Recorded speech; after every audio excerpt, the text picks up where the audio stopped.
राज्यसभा में opposition leader और कांग्रेस के सरबराह मल्लिकार्जुन खड़गे ने कहा कि वज़ीर आज़म नरेंद्र मोदी खारजा पॉलिसी के मामलात में अपनी ख्वाहिश के मुताबिक काम कर रहे हैं।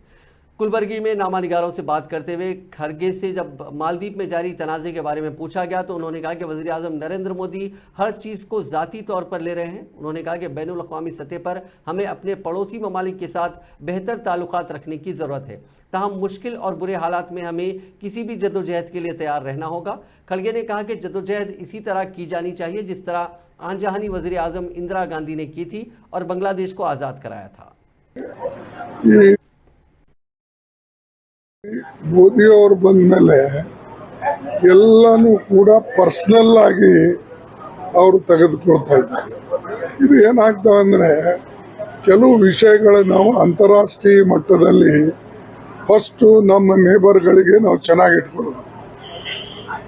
ಅಂತ ಕೆಟ್ಟ ಪರಿಸ್ಥಿತಿ ಬಂದಾಗ ನಾವು ಹೋರಾಟ ಮಾಡಬೇಕಾಗ್ತದೆ. ಯಾವ ರೀತಿಯಾಗಿ ಇಂದಿರಾ ಗಾಂಧಿ ಪಾಕಿಸ್ತಾನ ವಿರುದ್ಧ ಹೋರಾಟ ಮಾಡಿ ಬಾಂಗ್ಲಾದೇಶನ ಲಿಬರೇಟ್ ಮಾಡಿದ್ರು.